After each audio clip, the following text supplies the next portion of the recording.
Sa ngalan ng Ama at ng Anak at ng Espiritu Santo. Amen. Ang pagpapala ng ating Panginoong Hesukristo, ang pag-ibig ng Diyos Ama, at ang makikipagkaisa ng Espiritu Santo, naway sumainyong lahat. At sumaiyo rin. Mga kapatid, aminin natin ang ating mga kasalanan upang tayo'y maging marapat gumanap sa banal na pagdiriwang. Inaamin ko sa mga pangyarihang Diyos At sa inyo mga kapatid na lubha akong nagkasala sa isip, sa salita at sa gawa, at sa aking pagkukulang.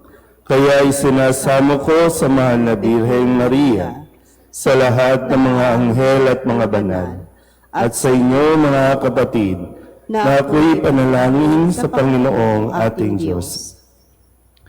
Kaawaan tayo ng makapangyarihang Diyos, patawarin tayo sa ating mga kasalanan, at patnubayan tayo sa buhay na walang hanggan. Amen.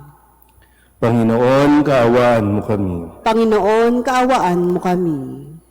Kristo, kaawaan mo kami. Kristo, kaawaan mo kami.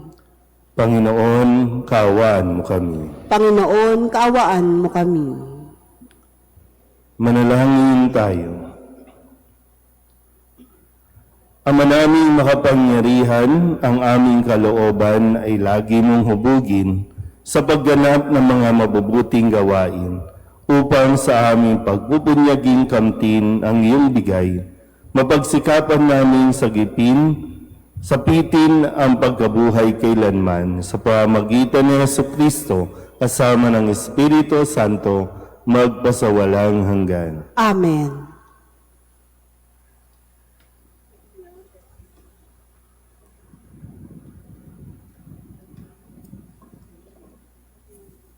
Pagbasa mula sa mga gawa ng mga apostol. Matapos tumigil sa Antioquia ng kaunting panahon, si Pablo'y muling naglakbay. Ginaygay niya ang mga bayan sa lupain ng Galacia at Phrygia at pinatatag sa pananampalataya ang mga alagad. Dumating sa Efeso ang isang Hudyong nagngangalang Apolos na ipinanganak sa Alejandria. Mahusay siyang magtalumpati at maraming alam sa banal na kasulatan. Naturuan siya tungkol sa daan ng Panginoon at masigasig na nangangaral at nagtuturo ng wasto tungkol kay Jesus. Ngunit ang binyag na nalalaman niya ay ang binyag ni Juan. Siya'y walang takot na nagsalita sa sinagoga ng mga Hudyo. Narinig ng mag-asawang Aquila at Priscilla ang pagpapaliwanag ni Apolos, kaya't isinama nila ito sa bahay nila at dooy ipinaliwanag na mabuti ang mga bagay na hindi pa niya alam tungkol sa daan ng Diyos. At nang ipasya niyang tumawid sa Akaya, pinalakas ng mga kapatid ang kaniyang loob. Sumulat sila sa mga kapatid doon na malugod nilang tanggapin si Apolos. Pagdating doon, malaki ang naitulong niya sa mga nananampalataya sa pamamagitan ng kagandahang loob ng Diyos. Sapagkat walang magawa sa kanya ang mga Hudyo sa hayagang pagtatalo at mula sa mga kasulatan ay pinatunayan niyang si Jesus ang Kristo. Ang salita ng Diyos. Salamat sa Diyos. Hari ng sangkalupaan, Diyos na makapangyarihan. Hari ng sangkalupaan, Diyos na makapangyarihan. Magdiwang ang lahat ng mga nilikha, pumalakpak kayong may awit at tuwa. Bilang pagpupuri sa Diyos na dakila, ang Diyos na poon kataas-taasan, ay dakilang haring dapat katakutan. Siya'y naghahari sa sangkatauhan. Hari ng sangkalupaan, Diyos na makapangyarihan. Ang Diyos, siyang hari ng lahat ng bansa, awit at purihin ng mga nilikha. Maghahari siya sa lahat ng bansa, magmula sa tronong banal at dakila. Hari ng sangkalupaan, Diyos na makapangyarihan. Sa mga hinirang ng Diyos ni Abraham, sasama ang madlang mga pamunuan ng lahat ng bansa sa sandaigdigan, ang mga sandata ng lahat ng kawal, lahat ay sa Diyos na hari ng tanan. Hari ng sangkalupaan, Diyos na makapangyarihan.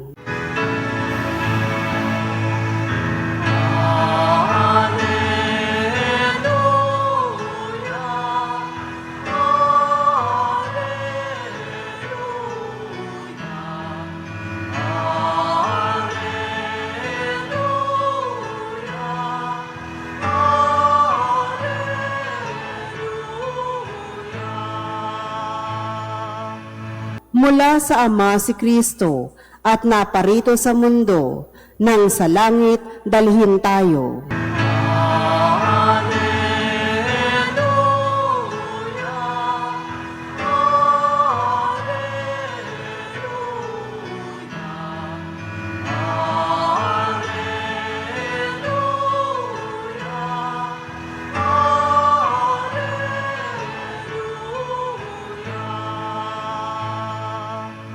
Sumainyo ang Panginoon. At sumaiyo rin. Ang mabuting balita ng Panginoon ayon kay San Juan. Papuri sa iyo, Panginoon.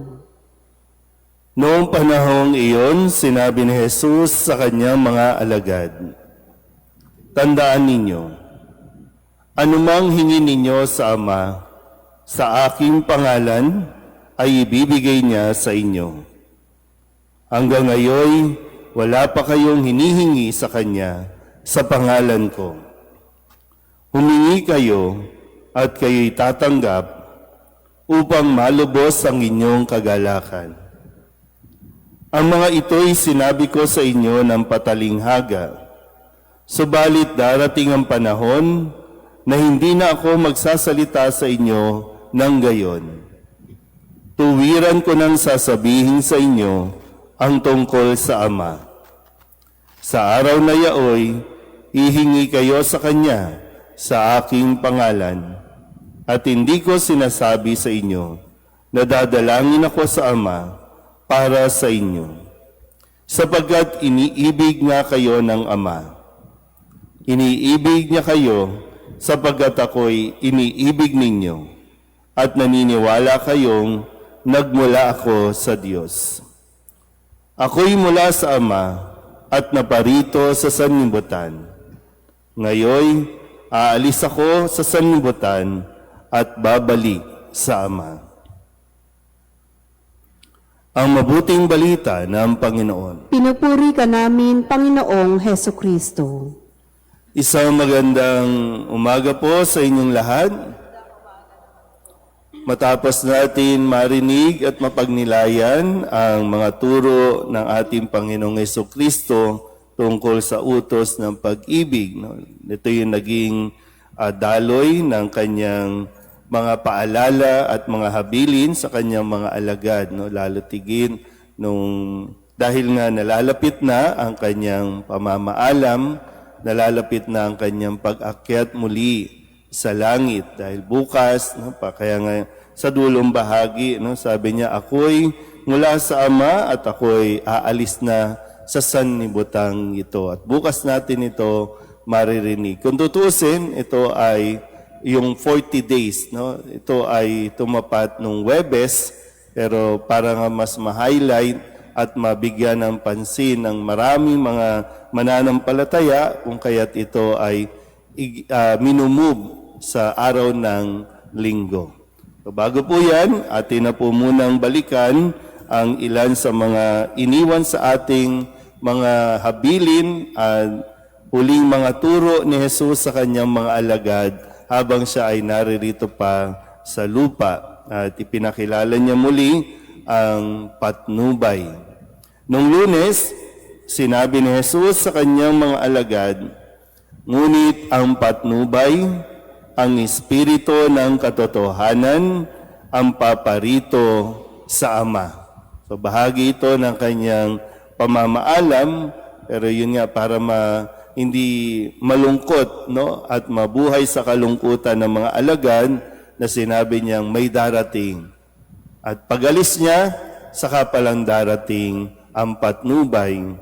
At ano ang gagawin ng patnubay? Sabi nung Martes, pagdating niya ay kanyang patutunayan sa mga tao sa sanlibutan na mali ang pagkakakilala nila sa kasalanan at ipapakilala niya kung ano ang matuwid at kung ano ang kahatulan. Yun yung role na gagampanan ng o gagawing misyon naman sa atin ng Espiritu.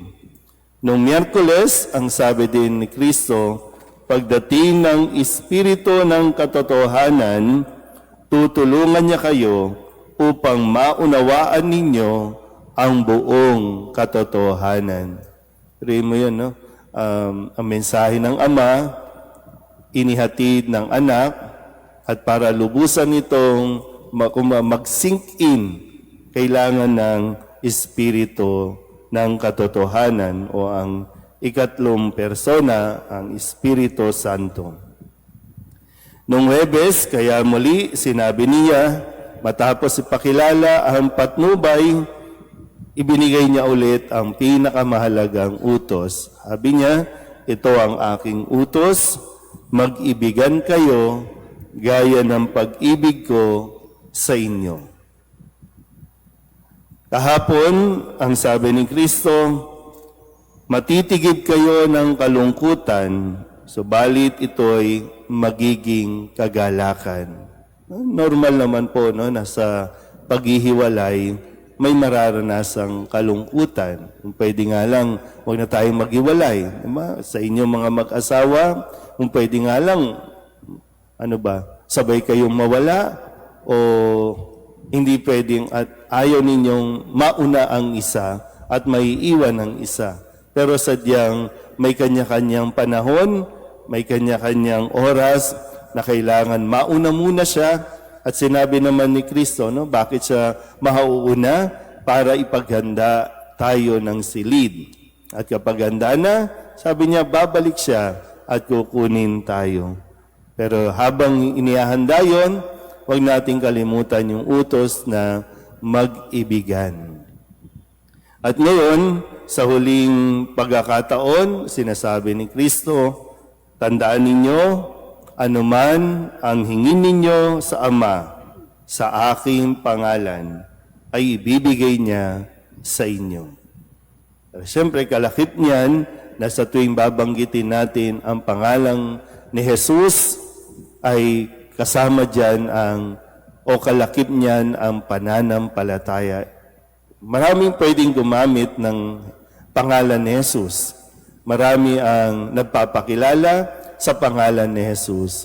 Pero kailangan din natin maging mapanuri. Kaya nga nandiyan dyan ang patnubay, ang espiritu ng katotohanan para makita natin kung sino rin talaga yung totoo na kumikilala sa pangalan ni Jesus. So hindi tayo, wag tayong magpabulag, wag tayong basta maniwala, na kapag may isang taong nagsasabi sa pangalan ni Jesus, kaya ako nagsasalita, kailangan pa rin natin ng tulong at gabay ng Espiritu Santo para makilala natin ang katotohanan. Amen?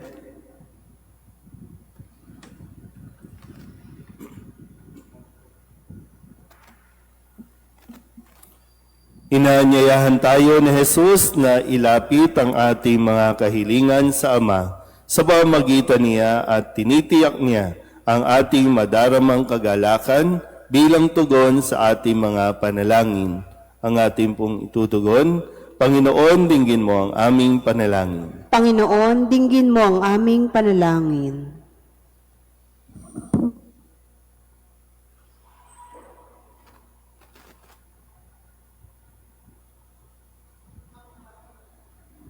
Ang mga pinuno ng simbahan sa pamamagitan ng kanilang pangangaral at patnubay naway umakay sa atin sa kaluwalhatian ng ating tahanan sa langit. Manalangin tayo sa Panginoon. Panginoon, dinggin mo ang aming panalangin. Ang mga nanunungkulan sa pamahalaan naway pagkalooban ng biyayang makapaglingkod ng may katapatan at dangal. Manalangin tayo sa Panginoon. Panginoon, dinggin mo ang aming panalangin. Ang mga taong naghihirap at may mabibigat na pasanin sa buhay, naway makatanggap ng lakas mula sa banal na Espiritu. Manalangin tayo sa Panginoon. Panginoon, dinggin mo ang aming panalangin. Upang mamayani ang kapayapaan sa gitnang silangan at sa buong mundo, at ipag-adyanawa ang sangkatauhan sa karahasan, kasakiman at pang-aabuso ng kapangyarihan na nagdudulot ng paghihirap at kamatayan sa marami. Manalangin tayo sa Panginoon. Panginoon, dinggin mo ang aming panalangin. Upang ang lahat ng mga nagdurusa dahil sa kalupitan ng digmaan ay daglian ng makaranas ng kapayapaan at mabuhay ng may kapanatagan at kalayaan. Manalangin tayo sa Panginoon. Panginoon, dinggin mo ang aming panalangin. Ang mga may sakit, naway makatanggap ng ginhawa at pagpapalakas ng loob mula sa kanilang mga mahal sa buhay. Manalangin tayo sa Panginoon. Panginoon, dinggin mo ang aming panalangin. Ang ating mga mahal sa buhay na namayapa na ay maihatid nawa sa kagalakan at kaluwalhatian ng langit. Manalangin tayo sa Panginoon. Panginoon, dinggin mo ang aming panalangin. Idulog din natin sa Panginoon ang ating mga personal na kahilingan at mga panalangin para sa ating mga pamilya, kasama din ang mga kahilingan ng mga nanonood sa online. Lahat ng mga misang pasasalamat, special na intensyon, agarang paggaling ng mga may sakit, at ang lahat ng mga kaluluwa na inihiling na ipagdasal sa misang ito. Ang lahat ng ito inihiling namin sa ngalan ni Kristong aming Panginoon. Amen.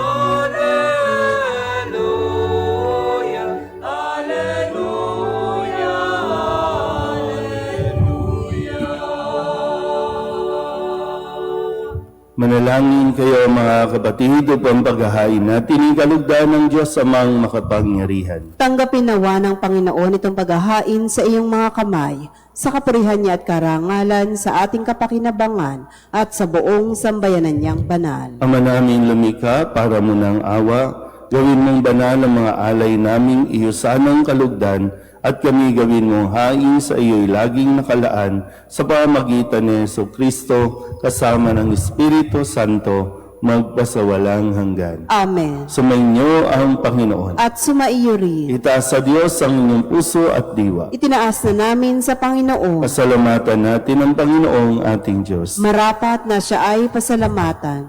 Ama naming makapangyarihan, tunay ngang marapat na ikaw ay aming pasalamatan.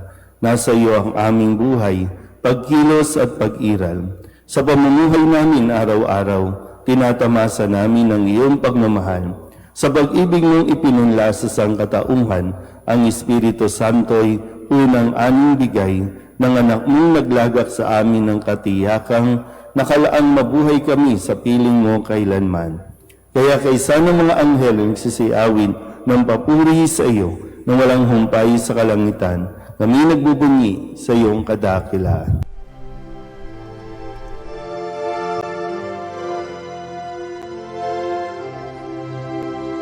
Santo, Santo, Santo, Panginoong Diyos makapangyarihan, napupuno ang langit at lupa ng kalwalhatian mo. Hosana sa kaitaasan, pinagpalang na paririto sa ngalan ng Panginoon. Hosana sa kaitaasan.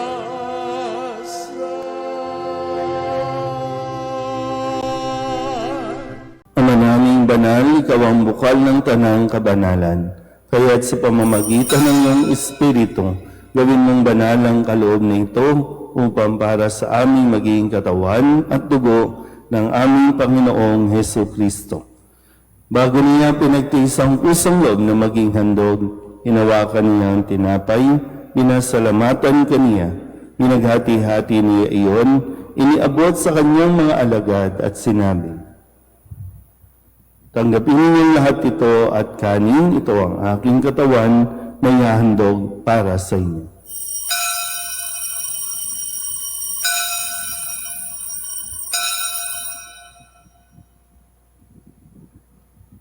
Ngayon din naman nang matapos ang hapunan, nawakan niya ang kalis, muli kaniyang pinasalamatan. Iniabot niya ang kalis sa kanyang mga alagad at sinabi, "Tanggapin ninyong lahat ito at tinumin. Ito ang kalis ng aking dugo, ng bago at walang hanggang tipan. Ang aking dugo na ibubuhos para sa inyo at para sa lahat, sa pagpapatawad ng mga kasalanan. Gawin ninyo ito sa pag-alaala sa akin."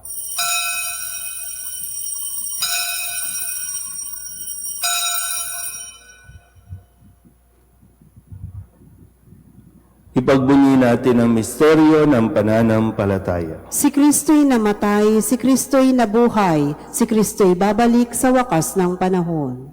Ama, ginagawa namin ngayon ang pag-alaala sa pagkamatay at muling pagkabuhay ng iyong anak. Kaya tiniaalay namin sa iyo ang tinapay na nagbibigay buhay at ang kalis na nagkakaloob ng kaligtasan.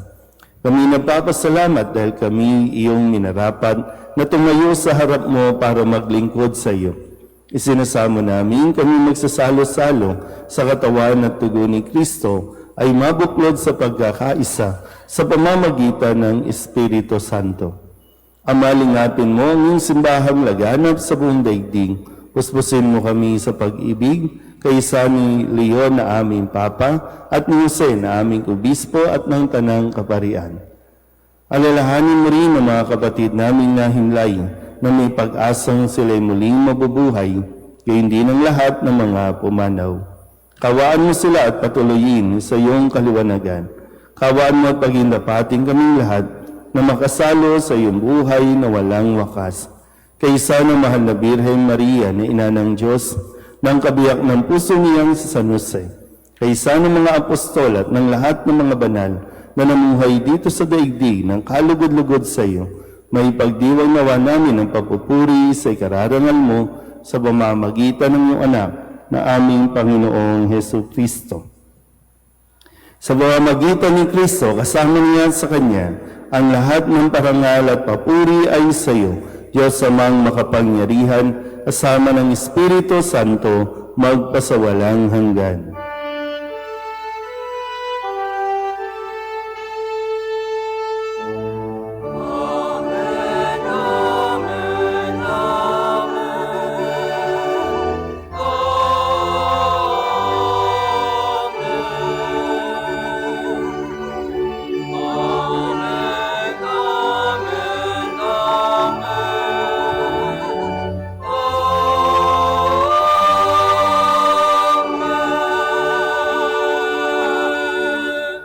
sa tagabili ng mga nakagagaling na utos at turo ni Jesus sa Panginoon natin na Diyos, ipahayag natin ang lakas loob.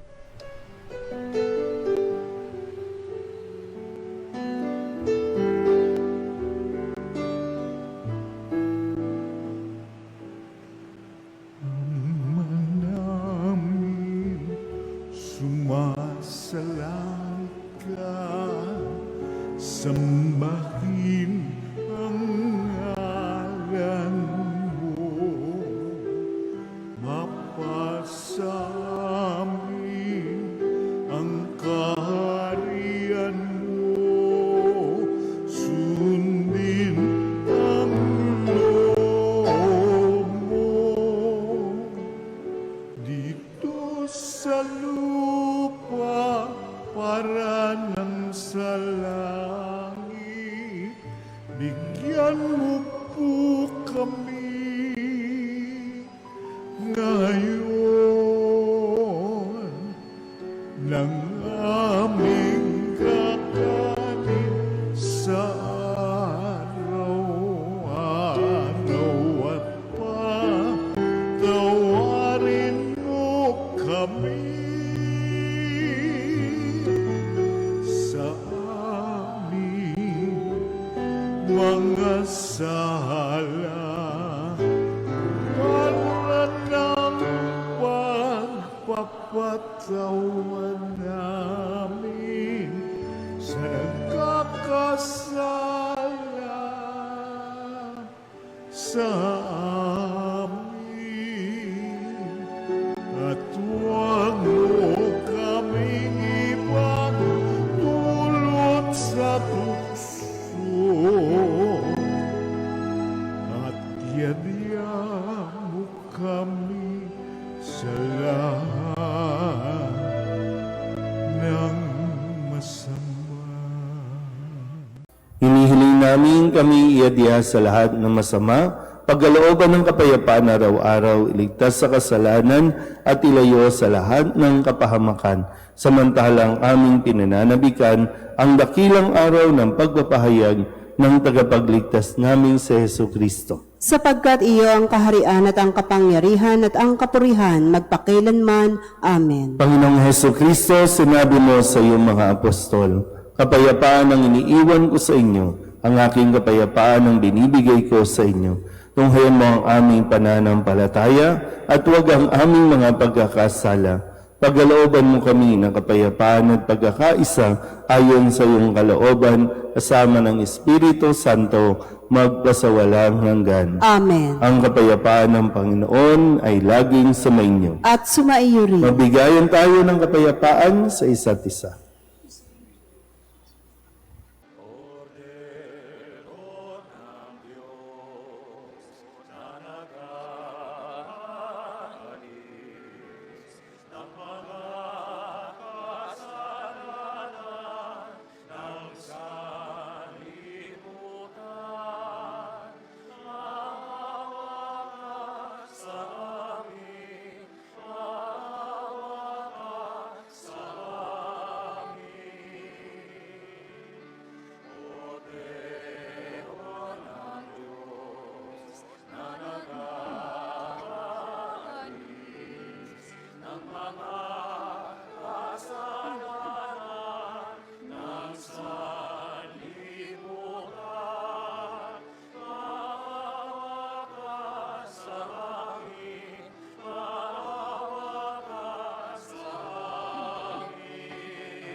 Ito ang kordero ng Diyos. Ito ang nag-aalis ng kasalanan ng sanlibutan.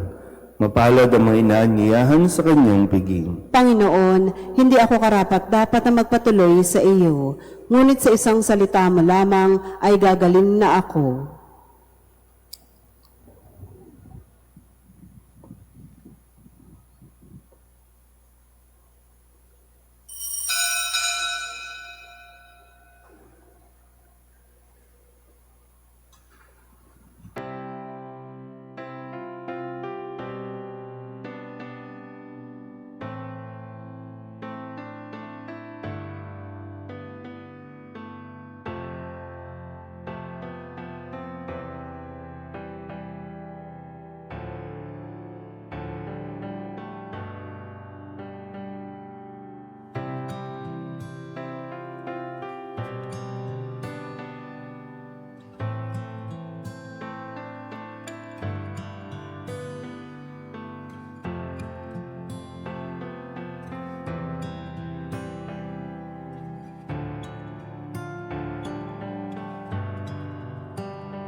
Manalangin tayo.